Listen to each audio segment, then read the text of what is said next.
On commence par Monsieur Hamish Ayoub. Vous pouvez partager votre écran. D'accord. Est-ce que l'écran est partagé maintenant? C'est bien, Raquel. Oui. C'est bon. Donc, bonjour à tout le monde.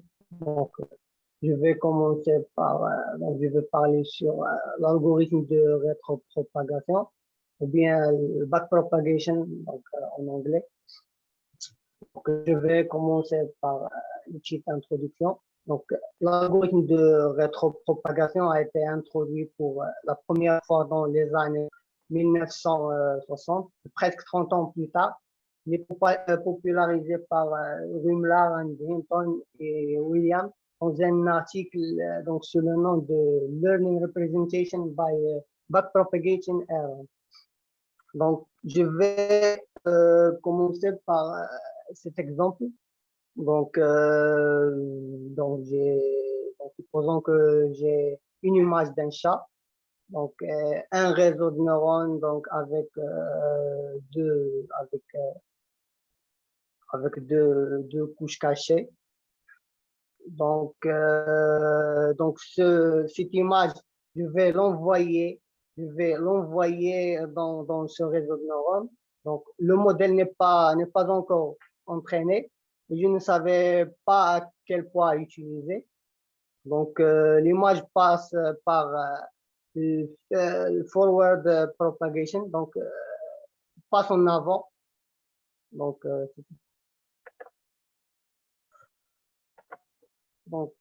si tu passes en avant, quand je parle, donc, comme vous voyez sur la flèche, donc c'est s'appelait forward propagation.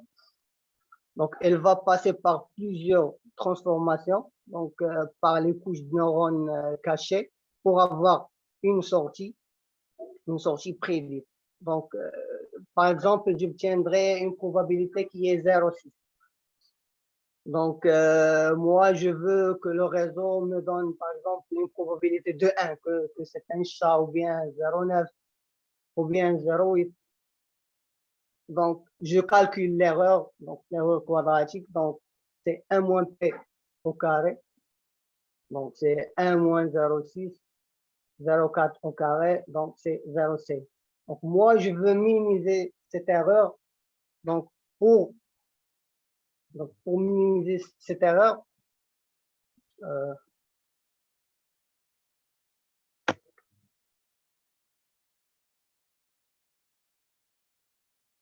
donc, il faut augmenter. Donc, pour minimiser l'erreur, il faut augmenter la probabilité. Donc, c'est-à-dire augmenter l'activation du neurone. Et pour augmenter cette probabilité, donc, je calcule la dérivée. Donc, la dérivée de 1 moins p au carré, donc, c'est 2 fois 1 moins p, 2 fois 0,4, donc, égale à 0,8. Donc, rappelez-vous de cet exemple. Donc, c'est juste un exemple. Donc, je vais retourner pour parler un peu sur des notions sur les réseaux de neurones. Donc, pour l'activation d'un neurone, donc, il y a 3 paramètres. Donc, il y a la fonction d'activation, il y a le poids et le biais. Donc, la fonction d'activation, elle est utilisée bien sûr pour introduire la non-linéarité pour les poids. Donc, la fonction d'activation, on n'y touche pas. Je peux pas la modifier. Par contre, je peux modifier les poids et le biais. Donc, je vais commencer par un petit exemple. Donc, je supposerais que j'ai une couche d'entrée, une couche cachée et une couche de sortie. Donc, je vais voir qu'est-ce qui se passe dans ces couches-là, dans ces neurones. Bon, ici, je prends par exemple le neurone de la couche cachée. Donc,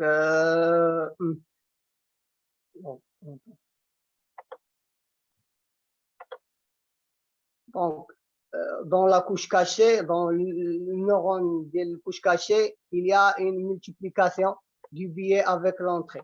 Donc, je supposerais que l'entrée c'est X, donc oméga 1 fois X, et j'ajoute le billet B1. Après, va introduire, je vais introduire la fonction d'activation, F les oméga 1 X plus B1, pour obtenir la fonction Z1. Donc, cette fonction Z1 sera l'entrée de la couche suivante. Et je continue. Ici, je prends par exemple la fonction d'activation, la fonction sigmoïde comme exemple. Maintenant, je vais passer dans la couche suivante.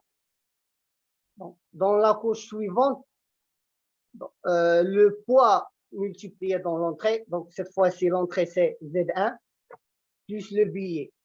Et ainsi de suite, la fonction, j'introduis une fonction d'activation, F les oméga 2 fois Z1 plus B2 pour obtenir une fonction L, F les oméga 2, Z1 plus B2. Ici, c'est un exemple juste pour voir qu'est-ce qui se passe dans chaque neurone. Et en réalité, il y a des réseaux qui sont très complexes.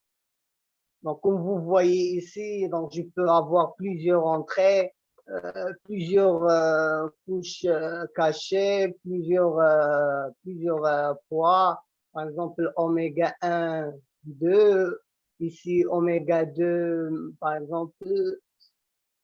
Bon, dans ce cas, je vais travailler par des matrices et des vecteurs. L'entrée, c'est un vecteur des inputs. Les poids, j'aurai des matrices, le billet, etc. Donc, l'erreur cost function Vienna, en utilisant l'erreur quadratique, 1/2 fois le module y moins yt. Y, c'est la sortie actuelle moins la sortie prédite au carré. Donc, comme j'ai dit, donc, il faut minimiser cette erreur. Comme j'ai dit dans le premier exemple du chat, donc, il faut minimiser cette erreur et la tâche de minimisation pour que le réseau fonctionne bien. Et la tâche de minimisation, c'est donc il peut être lié à l'évaluation des gradients. Il y a trois approches ou bien qui peuvent effectuer cette évaluation. Il y a le calcul analytique des gradients. Il y a l'approximation, donc cette approximation. Et il y a la rétropropagation, ou bien le backpropagation en anglais. Donc, on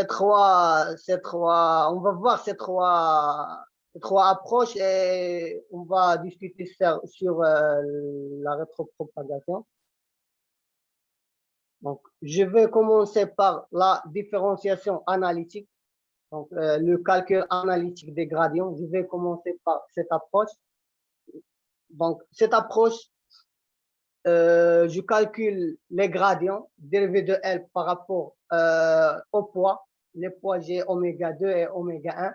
Donc, c'est la dérivée de 1/2 y moins yt au carré par rapport à oméga 2. Donc, je simplifie. La dérivée de yt par rapport à oméga 2, c'est égal à 0. Donc, j'aurai cette... y, c'est les données c'est la fonction de données des sorties prévues. Donc, ici, comme vous voyez, c'est Z1, c'est-à-dire la fonction qui précédente de la couche. Donc, j'aurai la dérivée partielle de L par rapport à oméga 2 égale à 1/2, donc la dérivée partielle de y au carré, donc je remplace ces termes-là. Donc, cette approche est très difficile à mettre en œuvre. Donc, pour un réseau complexe, elle requiert une certaine attention. Et aussi le gradient par rapport à oméga 1. Donc, il y a plusieurs calculs Et ça, vraiment, il n'est pas c'est difficile de mettre en œuvre cette approche. Donc, il y a une façon qui est plus simple pour obtenir ces gradients, c'est d'utiliser l'approximation numérique. Donc, c'est utiliser cette approximation, la dérivée de L par rapport au poids, c'est utilisé donc avec la variation de oméga tend vers à 0. Mais en effet, donc, cette méthode est moins précise. Donc, pour chaque gradient, on doit calculer loss function au moins une fois. Donc, en effectuant une propagation en avant par les poids et les billets, comme j'ai dit, donc, et pour comme j'ai dit, donc, et pour si j'ai par exemple un réseau de 1 million de paramètres, donc cela nécessite 1 million de propagations en avant. Donc c'est ce qui n'est pas efficace avec cette approche. Donc il n'est pas efficace d'utiliser cette approche de cette approximation.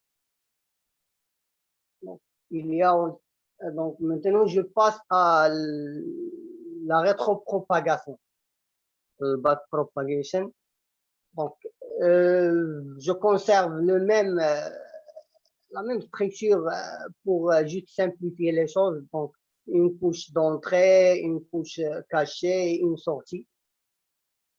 Donc je calcule les gradients ZL par rapport à Z oméga 2. ZL par rapport à au poids oméga 2, je passe. Donc, j'utilise la règle de chaîne. La règle de chaîne, c'est utiliser la dérivée de L par rapport à D de Y et utiliser la dérivée de Y par rapport à D de Z2 et enfin utiliser la dérivée de Z2 par rapport à oméga 2. Donc, le backpropagation, donc, je retourne en arrière en calculant les gradients pour minimiser l'erreur. Le calcul de la fonction par rapport au poids oméga 1, j'aurai donc, je vais passer par la dérivée de Y par rapport à la dérivée de L par rapport à Y, la dérivée de Z2, la dérivée de Y par rapport à Z2, je vais passer par Y, ainsi de suite, je vais passer par Z1. Donc, j'utilise la règle de chaîne. Et enfin, j'aurai la dérivée de Z1 par rapport à Z oméga 1. Donc, comme vous voyez ici, ce terme-là. Après, donc, je calcule les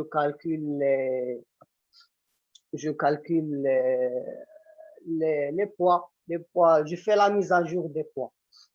La mise à jour des poids, donc oméga 1 plus 1, oméga 1 moins epsilon dérivé de L par rapport à oméga. Le epsilon, c'est learning rate. Donc, c'est un hyperparamètre qui contrôle dans quelle mesure on doit, par exemple, on doit ajuster les poids du réseau par rapport au gradient, sa valeur entre 0 et 1. Donc l'idée de backpropagation, c'est de calculer, c'est d'utiliser la règle de chaîne et de calculer les gradients par un retour.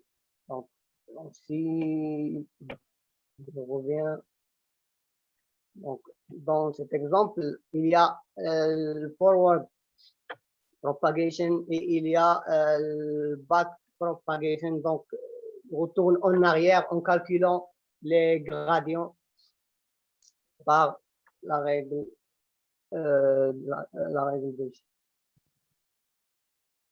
Et pour cela, donc je peux dire que propagation est le mécanisme central donc, pour former n'importe quel réseau. Donc maintenant, je vais ouvrir une parenthèse sur l'implémentation de le backpropagation ou bien la rétropropagation. Donc, en réalité, l'implémentation, ici, on a PyTorch a utilisé un outil qui s'appelle Autograd. Donc, un outil qui calcule ses gradients avec une technique qui s'appelle la différenciation automatique.